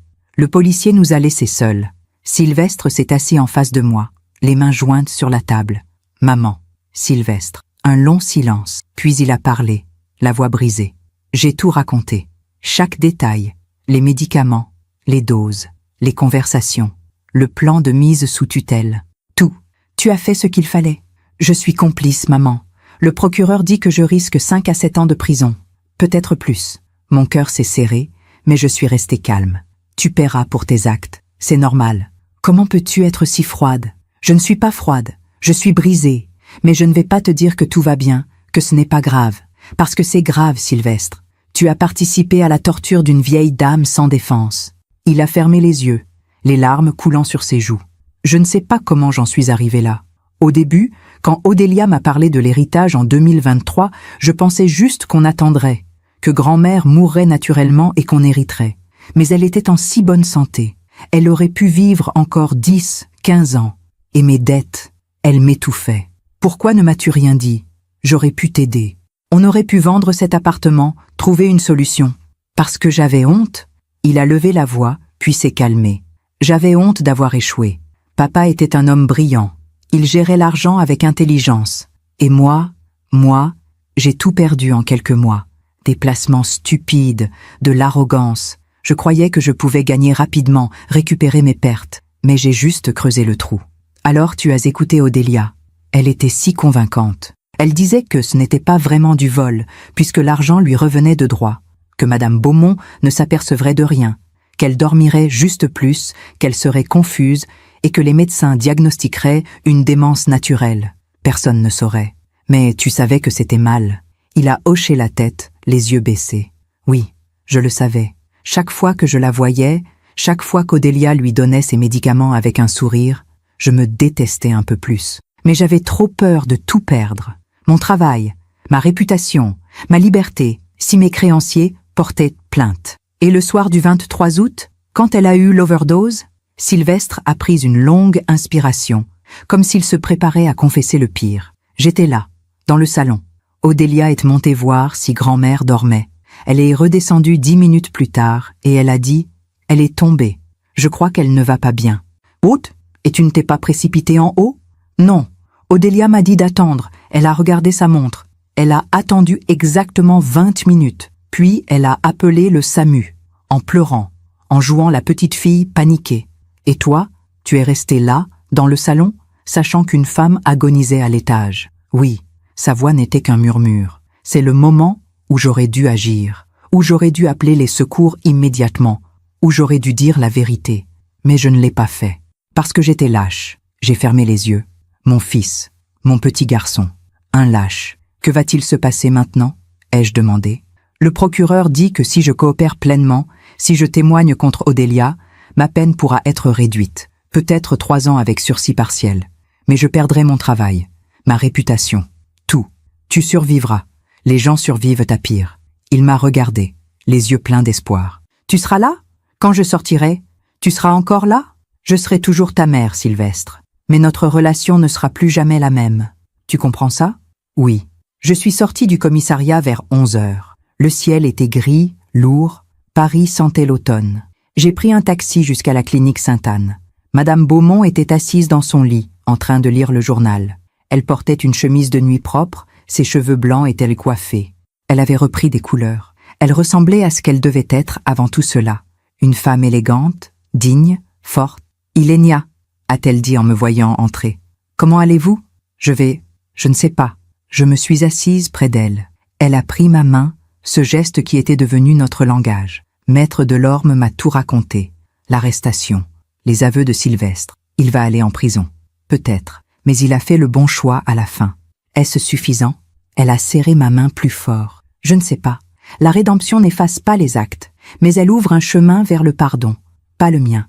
Je ne sais pas si je pourrais pardonner ce qu'ils m'ont fait, mais peut-être le vôtre, et surtout, le sien envers lui-même. Nous sommes restées silencieuses un long moment, puis elle a dit « J'ai signé tous les papiers avec Maître Delorme. Mon nouveau testament est enregistré. Odélia n'aura rien. Tout ira à la fondation. Et j'ai aussi rédigé un document pour vous. Pour moi ?» Elle a sorti une enveloppe de sous son oreiller. « Ouvrez-la. » J'ai ouvert. À l'intérieur, il y avait un chèque. 50 000 €. « Madame Beaumont, je ne peux pas accepter... » « Si, vous pouvez. Et vous devez. Cet argent, c'est pour les frais d'avocat de Sylvestre, pour qu'il ait une vraie défense, pour qu'il ait une chance. Mais après ce qu'il vous a fait, il est votre fils. Et vous m'avez sauvé la vie. Je vous dois bien plus que 50 000 €. Les larmes ont coulé sur mes joues. Cette femme, que mon fils avait torturée pendant des mois, offrait de l'argent pour le sauver. Pourquoi? Ai-je murmuré. Parce que la bonté doit toujours répondre au mal. Sinon, le mal gagne. Les semaines qui ont suivi ont été étranges, comme vivre dans un brouillard. Sylvestre a été libéré sous contrôle judiciaire en attendant le procès, prévu pour février 2025. Il a perdu son emploi, bien sûr. Ses anciens collègues ne répondaient plus à ses appels. Ses amis s'éloignaient. Il a emménagé dans un petit studio du 19e arrondissement, loin du 16e, loin de sa vie d'avant. Je lui rendais visite une fois par semaine. Nous ne parlions pas beaucoup. Que dire? Mais je venais, parce que c'était mon fils. Odélia, elle, refusait de coopérer. En détention provisoire, elle niait tout. Elle accusait Sylvestre d'avoir tout inventé. Elle jouait la victime, la jeune femme manipulée par un homme violent. Mais les preuves étaient très là. Les analyses toxicologiques, les documents de mise sous tutelle trouvés dans son coffre. Maître Delorme avait obtenu un mandat de perquisition. L'agenda en cuir marron, avec tous les codes, toutes les notes, toutes les preuves de sa manipulation. En novembre 2024, j'ai reçu une lettre de la prison où elle était détenue. Une lettre manuscrite, à l'encre bleue, sur du papier blanc. « Chère Ilénia, vous pensez avoir gagné, vous pensez avoir sauvé la vieille, mais vous ne comprenez pas. Le monde est fait pour les gens comme moi, les forts, les intelligents, ceux qui osent prendre ce qu'ils veulent. Sylvestre était faible. Il m'a trahi, mais je ne le regrette pas. Il m'a servi tant qu'il le fallait. Vous aussi vous êtes faible.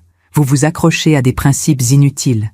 L'amour maternel, la morale, la justice. Ces choses ne comptent pas. Un jour je sortirai, peut-être dans 5 ans, peut-être dans 10, et je recommencerai. Parce que c'est ce que je suis, et rien ne changera ça. Odélia, j'ai brûlé cette lettre dans l'évier de ma cuisine. Je l'ai regardée se consumer, les mots disparaissant en cendres. Elle avait tort. Le monde n'appartient pas aux monstres. Il appartient à ceux qui choisissent de résister, même quand c'est douloureux, même quand c'est contre leur propre sang. En décembre, Madame Beaumont est rentrée chez elle. L'hôtel particulier avait été vidé des affaires d'Odélia. Les chambres avaient été repeintes. C'était un nouveau départ. Elle m'a invité à déjeuner un dimanche. Nous avons mangé dans sa belle salle à manger, sous le lustre en cristal que sa grand-mère avait acheté en 1920. « Je vais vendre la maison », m'a-t-elle dit. « Je ne peux plus vivre ici. Trop de souvenirs, trop de fantômes. Où allez-vous aller? Dans le sud. Peut-être Aix-en-Provence, quelque part où le soleil brille plus souvent, où je pourrais recommencer. Vous avez 83 ans. » Elle a souri. Et alors? Il n'y a pas d'âge pour recommencer. Le procès d'Odélia a eu lieu en février 2025. J'y suis allée, assise au fond de la salle, regardant cette jeune femme blonde en tailleur gris parler avec calme au juge, niant tout, accusant Sylvestre, jouant son dernier rôle. Mais les preuves étaient accablantes. Les analyses toxicologiques, les témoignages, les documents. Le rapport psychologique de 2009 qui montrait qu'elle était déjà manipulatrice à 14 ans. Le verdict est tombé. 15 ans de prison pour tentative d'homicide et escroquerie en bande organisée. Quand on l'a emmenée, elle m'a regardé une dernière fois. Et elle a souri. Ce sourire froid, glacial, qui disait « Je ne regrette rien ». Sylvestre, lui, a été condamné à 3 ans de prison avec sursis partiel. 18 mois ferme, le reste en liberté conditionnelle. Il a pleuré en entendant la sentence. Puis, il s'est tourné vers moi et a dit « Je suis désolée, maman. Je sais, ai-je répondu.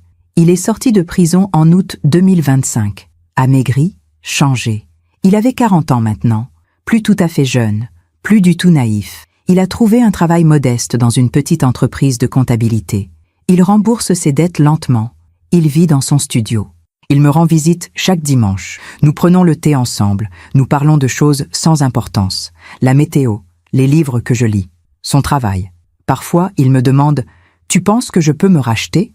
Et je réponds toujours « Pas en un jour, mais peut-être sur toute une vie. » Je me demande encore si j'ai fait le bon choix. Et vous, qu'auriez-vous fait à ma place? Septembre 2025, 1 an exactement après cette nuit à l'hôpital où tout avait basculé. J'étais assise sur un banc du jardin du Luxembourg, regardant les enfants jouer près du bassin. Le soleil automnal traversait les feuilles jaunissantes des marronniers. Paris sentait la rentrée, les livres neufs, les nouveaux départs. Mon téléphone a vibré. Un message de Sylvestre. « Maman, j'ai quelque chose à te dire. Je passe ce soir? Viens dîner. 19 h. » Il est arrivé avec des fleurs, des pivoines blanches, mes préférées. Il avait pris du poids, retrouvé des couleurs. Ses yeux n'avaient de plus cette ombre de culpabilité permanente. « Tu vas bien ?» ai-je demandé en préparant le thé. « Mieux. Mon patron m'a proposé une promotion. Responsable comptable. C'est merveilleux, mon chéri. » Il s'est assis, a posé les mains sur la table. Des mains qui avaient signé des documents de mise sous tutelle. Des mains qui avaient trahi, mais aussi des mains qui avaient finalement choisi la vérité. « J'ai reçu une lettre aujourd'hui, » a-t-il dit, « de la prison. » Mon cœur s'est serré. « Odélia? Oui, elle veut que j'aille la voir. Elle dit qu'elle a besoin de me parler. Tu vas y aller? » Il a secoué la tête. « Non, cette partie de ma vie est terminée. Je ne veux plus entendre sa voix. Je ne veux plus voir son visage. Elle m'a détruit, maman. Mais c'est moi qui l'ai laissé faire. Tu as appris. J'apprends encore, chaque jour. Nous avons dîné tranquillement. Une quiche, une salade, du vin blanc, des choses simples, vraies. Vers 21 h, alors qu'il s'apprêtait à partir, il m'a dit « Madame Beaumont m'a écrit aussi. » Vraiment? Elle est installée à Aix-en-Provence. Elle dit qu'elle a trouvé la paix, qu'elle me pardonne. Comment te sens-tu? Je ne mérite pas son pardon, mais je le prends, et j'essaie de m'en montrer digne. 2 semaines plus tard, j'ai reçu un colis, une grande enveloppe Kraft, postée d'Aix-en-Provence. À l'intérieur, une photo. Madame Beaumont devant une petite maison provençale aux volets bleus, un jardin fleuri derrière elle. Elle souriait, un vrai sourire, celui d'une femme qui avait survécu, et une lettre manuscrite. « Chère Ilénia, je pense souvent à vous, à cette nuit où vous avez choisi de me croire alors que tous les signes disaient que je mentais. À votre courage, à votre force, vous m'avez sauvé la vie. Mais plus que ça, vous m'avez rappelé qu'il existe encore des gens bons dans ce monde. Des gens qui choisissent la vérité même quand elle fait mal. Votre fils paiera pour ses erreurs. Il en paie déjà le prix. Mais il a une mère qui l'aime assez pour ne pas l'abandonner tout en refusant de cautionner ses actes. C'est rare, c'est précieux. Quant à Odélia, les journaux disent qu'elle se comporte en détention comme si elle était en vacances. Aucun remords, aucun regret. Certaines personnes ne changeront jamais, mais nous ne sommes pas responsables de leur choix. Seulement des nôtres. Je commence une nouvelle vie ici. J'ai 64 ans.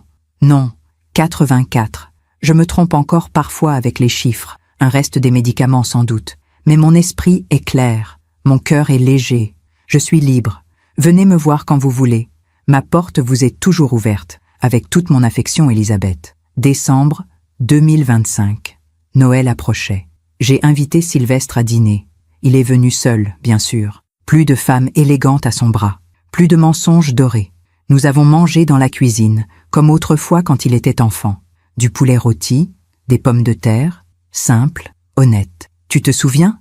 Ai-je dit.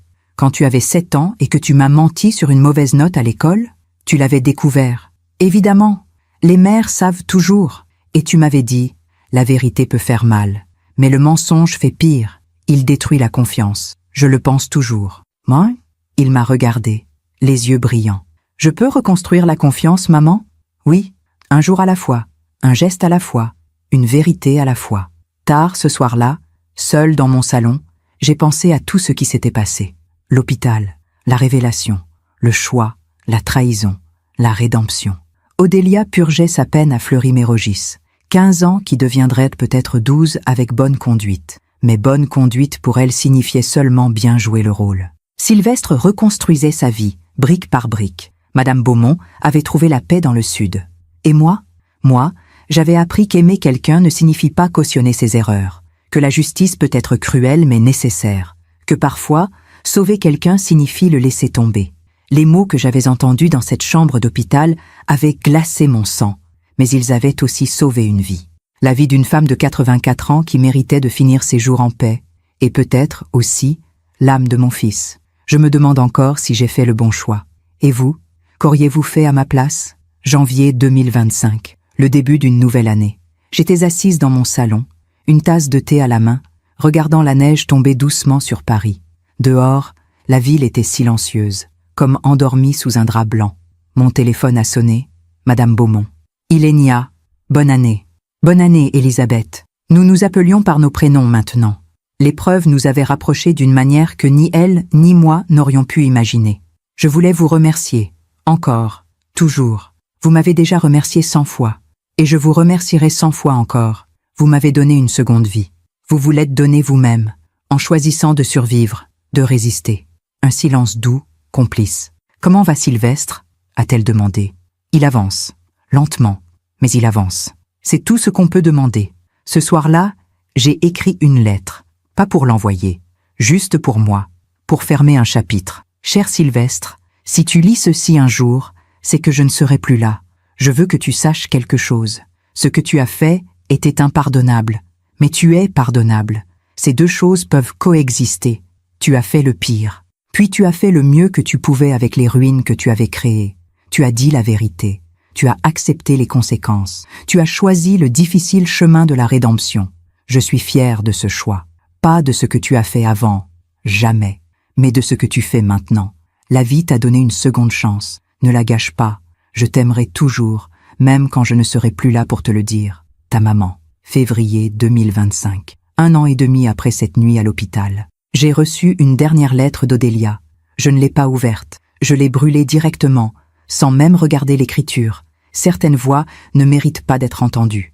Mars 2025, le printemps approchait. Sylvestre et moi marchions dans le jardin du Luxembourg, là où tout avait commencé dans mes souvenirs de mère, lui enfant, courant entre les arbres, riant. « Tu te souviens de cet endroit ?»